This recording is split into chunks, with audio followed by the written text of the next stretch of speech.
La seule possibilité pour moi de ne pas être mort demain, c'est de vieillir, d'accord, une chance personnelle. Cette chance me permet de voir grandir mes petits-enfants, aventure fabuleuse, d'accord, et cette chance leur permet d'avoir un grand-père. Or, alors il n'est peut-être pas terrible, j'en conviens, n'empêche que vous connaissez, nous connaissons, parmi nous, parmi vous, etc. Combien ont vu leurs grands-parents mourir trop tôt, au point de ne pas pouvoir aller leur poser la question qu'on aurait aimé poser à ses grands-parents sur l'origine de la famille, la lignée, l'histoire, les racines qui ont poussé plutôt à tel endroit qu'à tel autre, les secrets de famille et le reste, enfin, voilà. Un jour, l'aîné de mes petits-fils me disait « Grand-père, tu sais, il y a une question que je voulais te poser depuis longtemps. » Il avait 6 ans, donc vous imaginez que ça faisait longtemps. Déjà, il m'avait dit « Quand tu étais petit au Moyen-Âge, est-ce que... » Donc, il me dit « Avant, quand tu n'étais pas né... » Alors, vous imaginez le Moyen-Âge, alors quand j'étais pas né, quand tu n'étais pas né, est-ce que tu étais mort ? Arrêtons de jouer à se faire croire que je pourrais être demain vieux et jeune à la fois. Non, je serai vieux. Je suis beaucoup plus vieux que quand je l'étais moins et un peu moins que quand je le serai plus. Mais se faire croire que l'on pourrait avancer en âge sans vieillir, vieillir et rester jeune, tout ça c'est du pipeau. On arrête avec ça. Vieux, content de l'être. Albert Camus, mal nommer les choses, c'est ajouter au malheur du monde. La loi, dont Madame Pinville est rapporteure, nous lui trouverons ensemble une multitude de défauts. Elle a au moins cette qualité d'avoir fait l'effort de mieux nommer les choses, d'avancer sur cette question pour transformer le regard que nous portons sur toutes ces questions.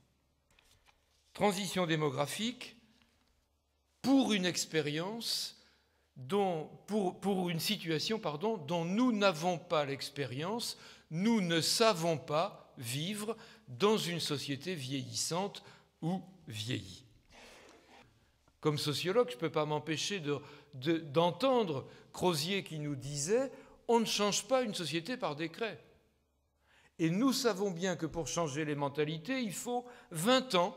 Eh bien voilà, il y avait donc urgence. Ça y est, nous y sommes. Le travail est commencé. Toutes ces années, ce travail a avancé. La loi n'opérera pas une transformation magique, mais elle va apporter une contribution certaine à cette modification. S'agissant des personnes vieillissantes, et puis, si vous permettez, on va élargir, s'agissant des plus vulnérables, nous considérerons que la société a à s'adapter à ces personnes les plus vulnérables. Cette adaptation passera forcément par un changement de regard. Si ce changement de regard ne s'opère pas, l'adaptation n'aura pas lieu. Changement de regard porté sur les plus vulnérables, il s'agit de changer quelque chose dans la manière de prendre en considération les questions que nous posent ces personnes et les questions qui se posent à elles. Société en profond décalage, au point, je crois, qu'il n'est pas exagéré de dire que la société française, mais je pourrais dire la même chose à Montréal, à Londres ou à Berlin, dire que la société occidentale n'aime pas la vieillesse, n'aime pas ses vieux, n'aime pas les vieux. Nous avons fait de la vieillesse une maladie, comme nous avons fait de la grossesse une maladie, d'accord ? Comme nous avons fait de l'accouchement une maladie, alors gynéco-obstétricien, etc., comme nous avons fait de l'enfance une maladie dont le spécialiste est le pédiatre, comme nous avons fait de l'adolescence une maladie dont le spécialiste est le pédopsychiatre, parce que, en plus, les adolescents sont un peu barges, d'accord ? Je continue. Nous avons fait de la vieillesse une maladie dont le spécialiste est en train de devenir le gériatre, alors qu'il arrive que l'enfance s'accompagne de maladies, et nous sommes bien heureux à ce moment-là de trouver un pédiatre. Il arrive que la vieillesse s'accompagne de maladies, et nous sommes bien heureux à ce moment-là de trouver un gériatre. Évidemment, je ne suis pas en train de dénier à ces spécialités médicales quelque compétence que ce soit. Je dis que nous faisons de la vieillesse une maladie, alors que la vieillesse n'a pas, a priori, à être considérée comme une maladie. Non, la vieillesse n'est pas une maladie. Non, la vieillesse n'est pas un problème. Non, la vieillesse n'est pas un délit. Je voudrais juste insister là-dessus parce que si nous ne prenons pas garde aux discours auxquels nous-mêmes parfois, moi y compris sans doute, auxquels nous-mêmes parfois nous participons, alors nous assistons à une mise en culpabilité, à une culpabilisation des vieux. J'entendais il y a quelques mois dans un établissement, un EHPAD, une personne, une dame âgée de 93 ans, presque pleurant en me disant « Que voulez-vous, c'est quand même pas de ma faute si je ne suis pas encore morte. » Oui, la vieillesse pose parfois problème, mais enfin, on est quelques-uns ici à être déjà vieux, un peu plus, un peu moins, et nous ne vivons pas que des problèmes, nous connaissons des vieux qui ne vivent pas que des problèmes. La vieillesse n'est pas une maladie, même si parfois elle s'accompagne d'eux, bien sûr, et puis la vieillesse n'est pas un délit, je regrette, même si on veut nous le faire croire, par exemple, en insistant tout le temps sur la dette que les vieux vont laisser aux jeunes. Qu'est-ce que c'est que ce discours-là ? Quelles ont été les conditions de travail des vieux qui vivent leur vieillesse aujourd'hui ? Quelles ont été la condition de vie des femmes qui vivent leur vieillesse aujourd'hui ? Toutes ces histoires de transformation des conditions de vie dans une société, bien sûr, d'une société trente glorieuse, c'est-à-dire une société détruite par la guerre et qu'il fallait reconstruire, dans laquelle tout l'investissement était fait, etc., etc. Bien sûr, les vieux y ont contribué, bien sûr, et nous avons absolument à essayer de penser les questions de manière exactement solidaire. Pourquoi ? Parce qu'au fronton de la République, et jusqu'à preuve du contraire, on a encore fraternité. Si demain on enlève fraternité, je sais par quoi on le remplacera. Individualisme. Aujourd'hui en France, une femme retraitée sur deux vivant seule est au seuil de pauvreté. D'accord ? Et les vieux vont laisser une dette ? Non, mais de qui on se moque ? D'accord ? Donc non, on arrête tout ça. Les vieux payent pour les jeunes, qui ont payé l'éducation des jeunes, qui ont payé ce monde dans lequel les jeunes ont à s'inscrire. Ce monde est imparfait, ne renonçons pas à le changer, c'est tout. Ne renonçons pas à l'améliorer, et si possible, dans des rapports intergénérationnels qui n'excluent personne, qui n'excluent certainement pas les jeunes, ce serait folie, qui n'excluent certainement pas les vieux.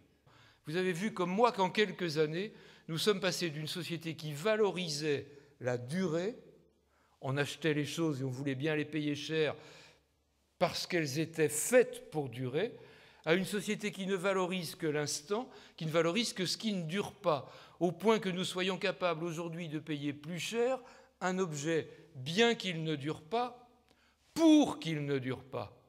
Dans cette société de l'éphémère, les vieux sont une contre-valeur, parce qu'il en faut du temps pour faire un vieux, beaucoup de temps pour faire un très vieux. Voilà. Donc, voilà que dans cette société-là, les vieux apparaissent comme une contre-valeur.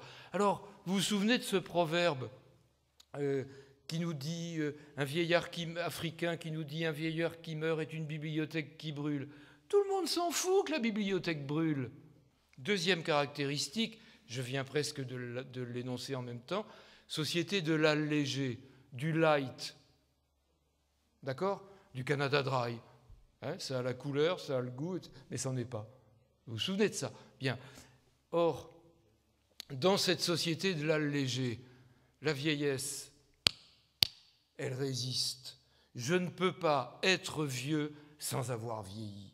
Je ne peux pas vieillir sans devenir vieux.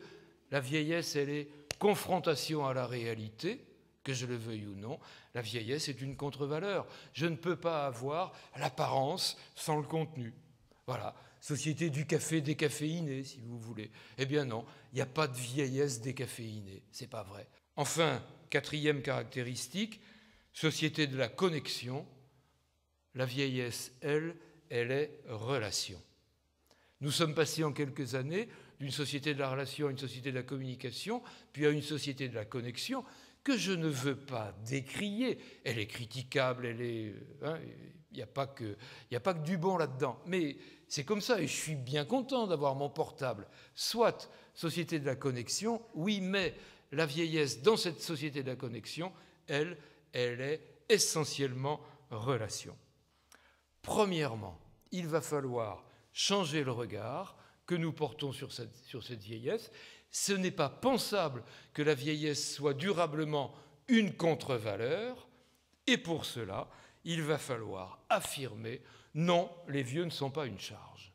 Non, les vieux ne sont pas une charge, les vieux sont une chance. » Alors, pas une charge, vous allez me dire « oui, mais quand on voit ce que ça coûte », est-ce que vous seriez d'accord pour qu'un instant au moins, nous regardions ce coût comme un investissement? Et du coup, on se met à penser aux millions d'emplois liés à l'avancée en âge de la population. Ah, et voilà que la charge devient investissement. Alors oui, ce coût est considérable, oui, ce coût devra être solidairement porté, etc., etc. Et nous avons, pour l'adaptation, etc., à inventer de nouveaux dispositifs de solidarité pour pouvoir répondre à ces obligations, bien sûr, mais tant que nous parlerons de la prise en charge de la vieillesse, eh bien, le message que nous envoyons à cette dame de 93 ans qui me dit « c'est quand même pas de ma faute si je ne suis pas encore morte », le message, tant qu'on parle de prise en charge, c'est qu'elle peut mourir, nous y aurions tous intérêt. Erik Erikson avait cette phrase formidable, il disait, psychanalyste anglo-saxon, « Pour élever des enfants qui n'aient pas peur de la vie, il faut qu'ils côtoient des vieillards qui n'aient pas peur de la mort. » Eh bien voilà, la chance de vieillir dans des relations sociétales, intergénérationnelles, elle est exactement au creux de cette proposition. Évidemment, adapter la société, c'est adapter les politiques sociales au fur et à mesure que se transforme la situation dans l'ensemble de la société française, à propos du handicap, etc. Et c'est par exemple inventer demain, les réseaux gérontologiques par exemple savent le faire, et je voyais Jean-Luc Pfefferkorn dans la salle ici, il pourrait vous parler de l'expérience du Grand Poitiers. Il n'y a pas que le Grand Poitiers en France, mais c'est inventer de nouvelles réponses pour un soutien à domicile et de grâce, un soutien, pas un maintien. Cette loi, elle est imparfaite, elle est perfectible, elle évoluera au fur et à mesure que l'évolution du contexte permettra de doter l'action de moyens plus conséquents. Surtout, elle évoluera au fur et à mesure que nous, citoyens, concitoyens, la ferons évoluer en faisant remonter aux élus, ces jeux démocratiques, aux élus de tous les niveaux, je n'ai pas parlé d'action municipale, je n'ai pas parlé pourtant les CCAS font, etc. Donc, au fur et à mesure que nous ferons remonter vers les élus, un discours un peu plus réaliste, mais un peu plus authentique et un peu plus porteur d'espoir et d'avenir que le seul discours imbécile sur les vieux qui vont laisser une dette. Au moins cette loi, elle a à mes yeux une qualité. C'est la suivante. Que je le veuille ou non, la vieillesse est notre avenir, personnel et collectif. Il ne faut jamais insulter l'avenir. Non seulement cette loi ne l'insulte pas, elle l'ouvre, elle le prépare, elle nous invite à le construire solidairement. Je vous remercie.